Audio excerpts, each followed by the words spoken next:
Alright guys, I'm sorry to hit you with another Forgeside chat right off the bat, but there's a question that keeps coming up over and over again, and it's basically, what do I need to get started? A lot of people have interest in blacksmithing, or at least giving it a try. I think that's awesome, and if I can do anything to help promote that, that's what I'm trying to do. I just put together one of these quick videos. I hope it's quick. There's so much to talk about. I'll go through some of the things that I went through. I'll talk about. I'm going to give you some of the things that I believe. Sort the details out for yourself, no doubt about it. This is some of the stuff that I went through. Let me just give you a quick little panorama of what it is I put together for today. It took me about an hour to do this. Lucky I could find everything. But this is a good example of what my last year to year and a half has involved. There is a lot of trial and error down there on the ground and scattered around. An awful lot of that kind of stuff. Let's kind of get into the details. What do you need to get started? You need heat. You need something to hammer with, something to hammer on, and something to hammer. I think that's pretty much it. For heat, forges. Well, there's 1,000 videos on what kind of forges are out there. Let me show you the ones that I started with. Alright, most likely watching YouTube videos, I came across some people making knives. I mean, knives are the coolest thing in the world. How can I do that? How can I heat up steel enough to make a knife? First thing I came across was a bucket forge, or a soup can forge. In this case, I decided to go with a paint can forge.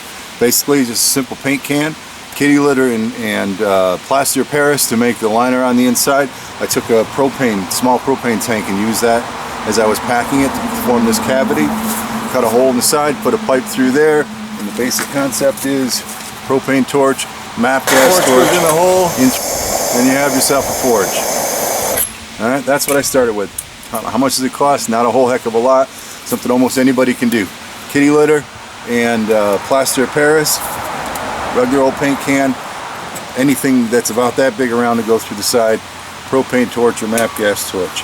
I did create a bit of a top for it to help hold the heat in some cases. That's what I started with. It worked for a little. I mean, it worked. It just didn't get the heat that I wanted, and I was burning through cans faster than I wanted. So I upgraded. I went to the next level up. More heat, right? I went out and bought myself a tea from a chimney store. All right, same basic concept. Kitty litter and plaster of Paris.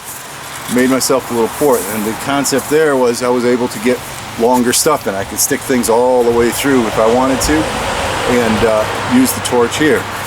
Again, the little propane torch, even the map gas, I didn't feel was putting out enough heat. So what did I do?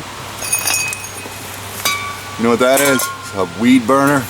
19 bucks, Harbor Freight, something like that. You've never seen one, you never heard one, it sounds like a hot air balloon. It's crazy. Anyways, that went right down through this hole like this, and that's how I made, that's what I used for a forge, but not very long.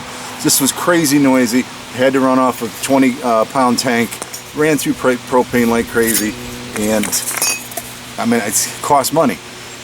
Probably most of you guys that are asking, how do I get started? You know, you're probably not the type of person that can go online, look at a video and say, all right, I'm going to go buy a forge, I'm going to go buy an anvil and be on my way. You're trying to make this stuff happen.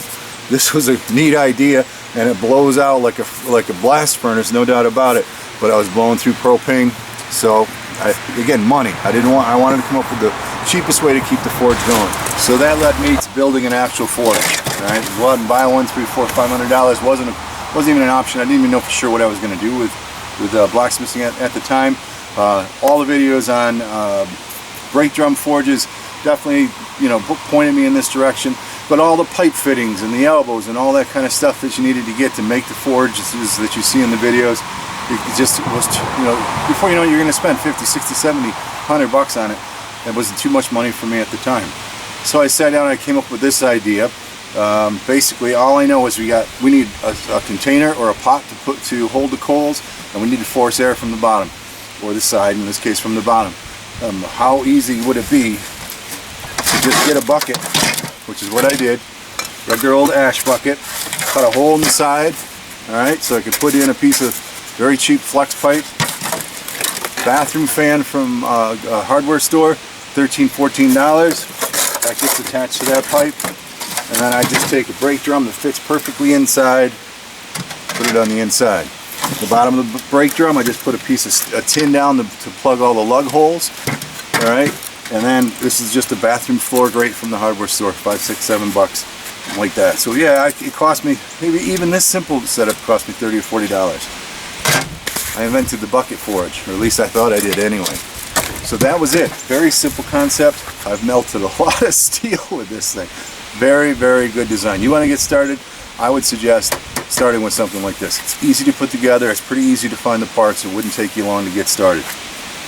Started off with charcoal. Lump charcoal. Alright? Tried briquettes. Don't use briquettes. You don't want to. Lump charcoal is this stuff, right? You know, there's no shape. It's not pressed. It's not refined. You can melt steel. You can definitely forge weld with charcoal. However, it sparks like crazy. And this bag cost me, I don't know, $13, $14. Crazy. Again, I wanted to keep the forge going. I didn't have money for propane. I didn't have money to keep buying charcoal. Charcoal certainly doesn't last as long. I got lucky and found a place that sells anthracite coal. This bag, 40-pound bag, costs between $5 and $6 a bag. And I can burn, probably keep the forge running, a day and a half on a bag. You can't beat that. So what do I suggest? I suggest skip. Again, it depends on your finances and everything. If you're really trying to get some work done, my personal belief, please don't, take this as set in stone. A lot of people argue other ways. If you're working inside, you may not have the opportunity for the exhaust of the coal burning. You may have to go with propane to do that. But in a situation where you have a little bit more flexibility, trying to get the best performance that you can, make yourself a quick bucket forge so you know it's easy to do, and you can try this out and use coal. Find some anthracite coal if you can get a hold of it. If not, well, you got lots of other options. You got the paint can forge, you got charcoal you can use, lots of things like that. I used this forge and made a hell of a lot of money off of that forge, making anything I wanted to make. Probably the only drawback to this forge is I didn't have a plate around the outside to help hold some of the coal in. The area inside this forge was too big, so my whole fire, my heat area would be this large when I really only need a ball about that big. And the most important thing was that I'm bending over the forge all the time. It's certainly not up in an easy working space, and I was getting a lot of fumes in my face. So those are the beginning forges that I started with. Now you'll find videos on all of these things, me using them at one point in time or another. Then I turn around and I built what I call a proper breadneck forge anyway. So again, it's a brake drum. I just put it on the frame. I spent the money on the pipe fittings. I put an air cleaner shroud around the top to give myself a bit of a pan to work with. Same basic construction as the bucket forge. Just this winter I upgraded to a different air source. I was running this forge practically, I was running it just fine off the bathroom fan that I used on the bucket forge. However, after a while the coal would burn up, the clinkers would start to accumulate, and it wasn't giving me a heck of a lot of air through there. So I wanted something with more air. So I run some duct work, and inside my little shed here, sorry for the mess, I have a bounce house fan, playhouse fan. Blows too much air. I kind of went the wrong way, but that's where I am right now. You just need some air to flow. The bathroom fan works fine. A lot of guys use the hair dryer. All right, so what do I need to get started? You need heat. There's, several options, all in different price ranges. Heck, go out and buy a forge. You got $300 or $400. You can find a halfway decent rivet forge or something like that for $300 or $400. You need heat. You need to decide propane, charcoal, or coal. If you have access to coal, that's the way that I would go. All right, now that we have the heat, we need to have something to hammer with, or hammer on. Let's go with that. Hammer on. So, what did Chandler do at the beginning? If you go back and look at my very first video, the very first knife I made from a very interesting anvil scenario. Let me show you. Alright guys and gals, first anvil I used was this. Wood splitting maul. Alright, what I call a go devil. Wood splitting maul. Had that laying on the ground. What did I use for my first hammer? I used a framing hammer. And that was my anvil for the very first time that I started forging.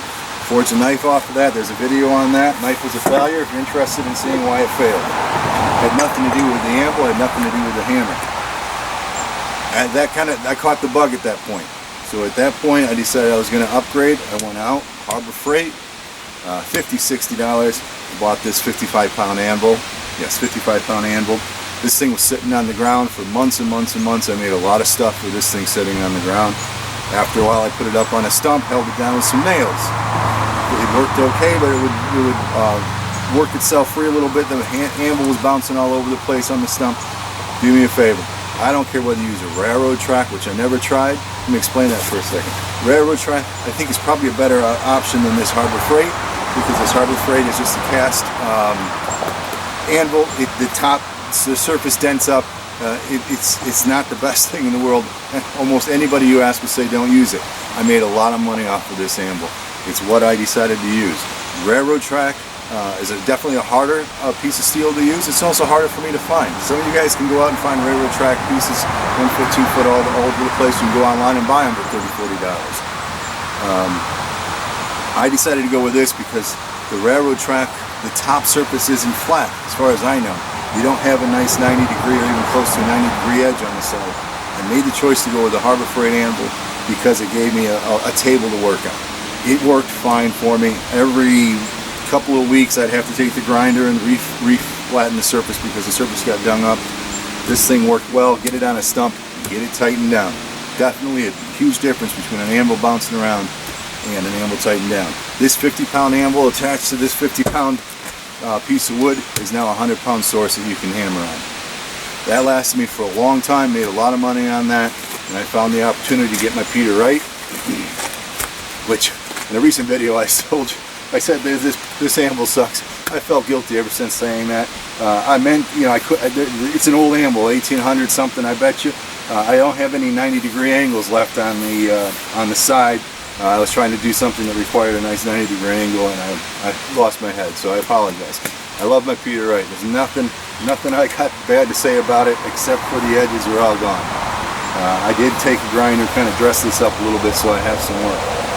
132-pound Peter Wright, I don't know, it's about 60-pound or something, maybe more, stump, mounted down firmly. This thing, it's all I need, really. If I had good edges on the anvil, I wouldn't probably ever upgrade it. But I did a lot of work before I got to this. I made a lot of money before I got to this. People ask, should I use the Harbor Freight anvil, or should I get a railroad tie? The answer is yes. Do what you think is right. Try to get in as little money as possible to figure out that you're wrong or right. I'd rather spend 20 bucks or $50 in this case and find out that I don't like blacksmithing or that hurts my shoulders or something like that, rather than drop $200, $300, $400, $500 on an anvil and have it sitting in the garage that's where somebody else like me could use the anvil for you. So Harbor Freight, what do I say? I made a lot of money on this. Is it a piece of crap? Yes. Can you work with it? Absolutely. You could work with that as an anvil if you really wanted to, no doubt about it. Alright, let's go quickly into hammers. I told you the first hammer that I used, framing hammer. Don't use a framing hammer. It doesn't work. It's not designed well, and if you bounce up and hit yourself with that claw, it's going to hurt you. I didn't use that for very long. Started off, I don't know, it could be Harbor Freight, could be a garage sale. I don't think I paid more. I think it was eBay actually. I paid $8 for it. It's $5 to $8, less than $10. Go out and buy yourself a 3-pound cross-peen hammer. That's what I started with. It worked well. It allows you to stretch material with the peen side, and it also allows you to do a little rounding. 3-pound cross-peen hammer. Of course, with anything that anybody does, once you get one thing, you need something else, you need something else. So at this point, I'm simply sitting at about 3 normal hammers that I use. I bought myself a 4-pound, that'll turn you into a man or a woman, no doubt about it. I got my original 3-pound, and I think this is a 2-pound cross-peen hammer. There's 1,000 options. All you need is one, guys. How do I get started? Get yourself a hammer. Spend that $5, $8, $10. Get yourself a halfway decent cross-peen hammer. And Harbor Freight, it's fine. It'll work for you. Whew. I wonder how many minutes we're in. Man, I'm trying to keep this video short. What do you need? Heat, something to hammer on, and something to hammer with. We kind of cover that. Charcoal, propane, coal. You know my opinion. I like the coal. If you can afford it, go with propane. It's cleaner. Do what you want. It's easy to get yourself a heat source. I mean, heck, if you wanted to, you could go in your backyard and build yourself a Dakota fire, throw some charcoal down there, and make enough heat so you could move some steel. That's for sure. before I go any farther, safety. Always keep yourself safe. I won't even talk about gloves, right? Wear gloves if you are a glove wearer, for sure. It won't take you long to decide whether you need or want to wear gloves. You're going to burn your hands. You're going to do something. Safety glasses, safety visors when you're working the steel on the grinder or something like that. Always think about safety, especially when you're starting off. I don't know how many knives I was hammering on the anvil and the thing went flying up in the air, and I mean literally could have got me in the eye, got me in the face. I've seen pictures and pictures and pictures on the Facebook groups where somebody's got a burn mark across their face or something really. I mean, be smart, use some protective gear, or think about it anyway, no doubt. Safety first, second, at least third, no doubt. All right, now what? What's next? You got to hold that hot something, right? You got the hammer, you got the heat, you got something to hammer on, but you got to hold that stuff. What did I start with? Channel locks, vice grips. They work just fine. Do they work really well? Not necessarily. All right, that's why blacksmiths use blacksmith tongs. Channel locks, vice grips work. I was able to find enough money to buy myself a pair of these, which were horse shoe nipper or horse hoof nippers. It at least looks kind of like a tong. I had to modify these to give myself some room to work, but you can see me use this an awful lot in videos. I was dropping stuff all the time with this thing. All right, dropping stuff, dangerous, especially if you're indoors. So definitely do what you got to do to get working, so you can, figure out what you're doing, or maybe even start making some money so you can buy some proper tools. Don't spend $20 on this. For 20 bucks, go find yourself a halfway decent pair of blacksmith tongs online. Some of you guys might have seen the video. All right, I got 2 of these for I think 10 bucks at Harbor Freight. They were pliers of some sorts, long reach pliers. Put them in the forge and turn them into a couple of different types of tongs. That way you don't have to go through and build the tong part. But eventually, get to the point where you can start making tongs, even if they're ugly like this pair. All right, there's very few tools that you need that you can't make as a blacksmith. All right, make yourself some tongs. What do you need to get started though? Pair of vice grips, man. That'll do the trick. All right, put your gloves on especially, and then upgrade from there. That'll do it. All right, a couple other things come into play. Do you need a vise? Do you need a post leg vise? Like that, baby? The answer is yeah, I think you do. I think it's definitely a good thing to put on your agenda. They're not extremely expensive. You can get them easily for $100 or less, but that's still a lot of money. You go to Harbor Freight or someplace online, go to an auction, get a vise for $30, $15, whatever the case may be. This is a Harbor Freight vise again. Did this vise work well for me? The answer is yes, but bolt the son of a gun down to something heavy. Some of my videos you see I only had it half bolted down, and there was a few reasons for that, but not a good reason, that's for sure. Get this vise secure. You want something that's nice and solid so that you can hammer on it if you need to, or you can grab a hold of something and put a twist in a railroad spike knife or whatever you're after. So do you need a vise? Nah, you could probably get away without it. If you're not doing a lot of twisting or bending, you can probably get away without having a vise. If you find one cheap at a garage sale or something, grab it and get it mounted on something firm. Post leg vices, you see one for, I mean, this is a 50-pound one, 50 pounds or more, and you see them in the $50 to $100 range. Save your pennies and have that budget ready. This thing is really, really good. Either one will work for you. All right, let me go back to safety for a second, because we're going to get into finishing the materials. So definitely, we want to think about this stuff. Safety glasses, no doubt about it. This is probably the best $2.50 investment you're going to make. Get yourself a face shield, especially in the wintertime when your glasses are fogging up, safety glasses are fogging up. Get yourself a face shield. I don't remember which video it was, but I was in on the wire brush and I felt something hit my forehead. I didn't have this at the time, and I'm out videotaping and I look in the camera and I got a piece of wire sticking out right between my eyes. That sucker hit me in the eye. I've been walking like that right now. We don't want to do that. No doubt, spend the $3. No, get yourself a set of those. Get yourself a set of these. Again, Harbor Freight, they're not good quality, but they'll at least get you somewhere.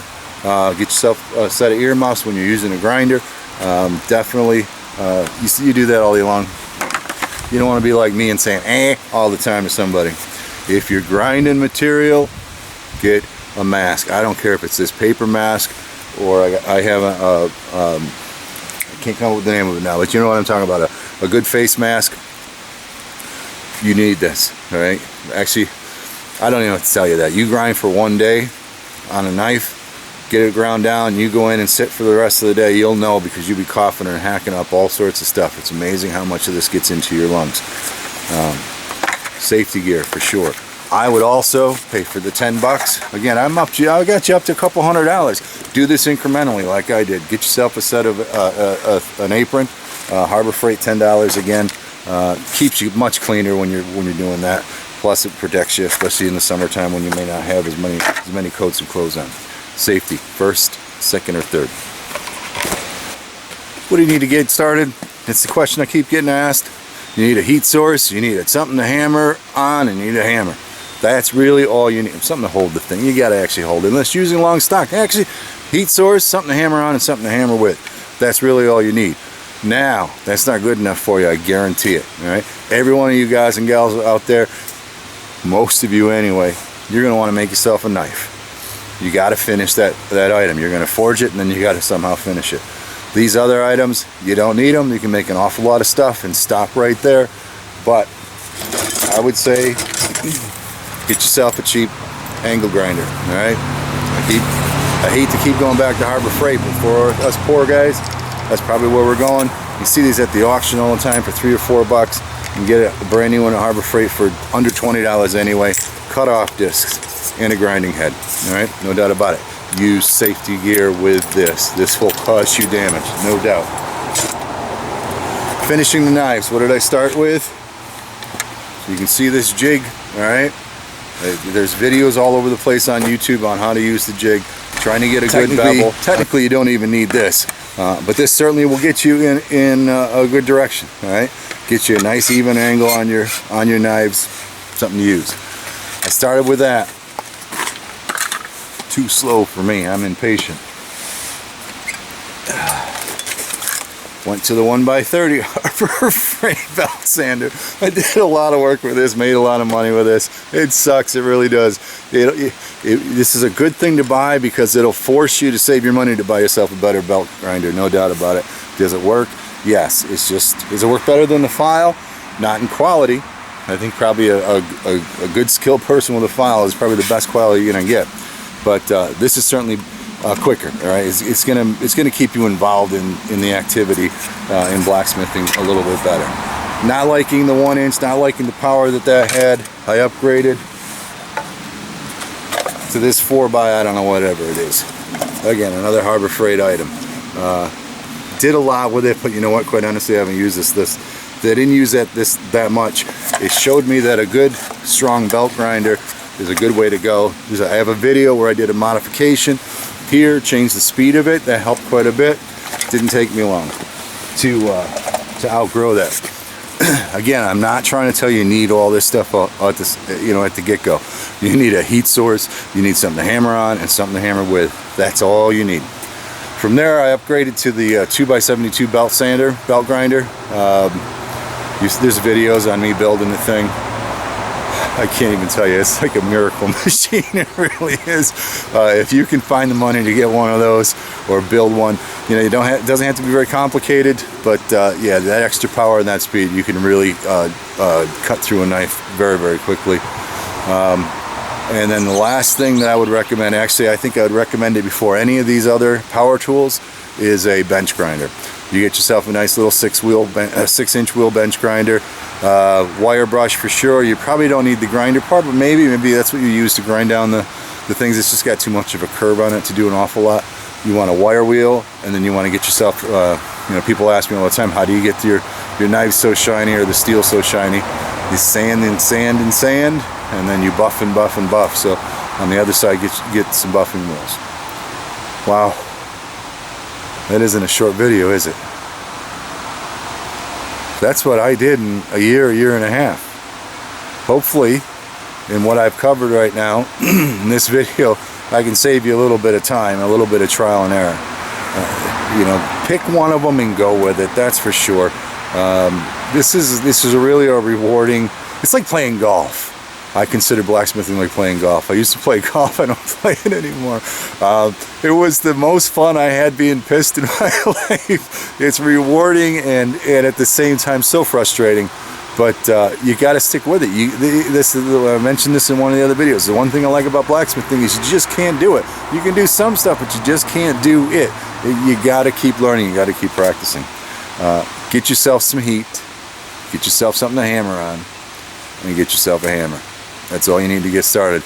My guess, easily you could do that in under $100 for sure, under 50 bucks, including the bag of coal. All right, for those of you guys asking, guys and gals, asking what it takes to get started, I hope this video gives you a little bit of information. It's probably like 72 YouTube videos rolled into one as far as what can be used, that kind of stuff. You need heat, something to hammer on, and something to hammer with. Go find it, make it happen, and let me know how it turns out. Be safe, and we'll catch you next time.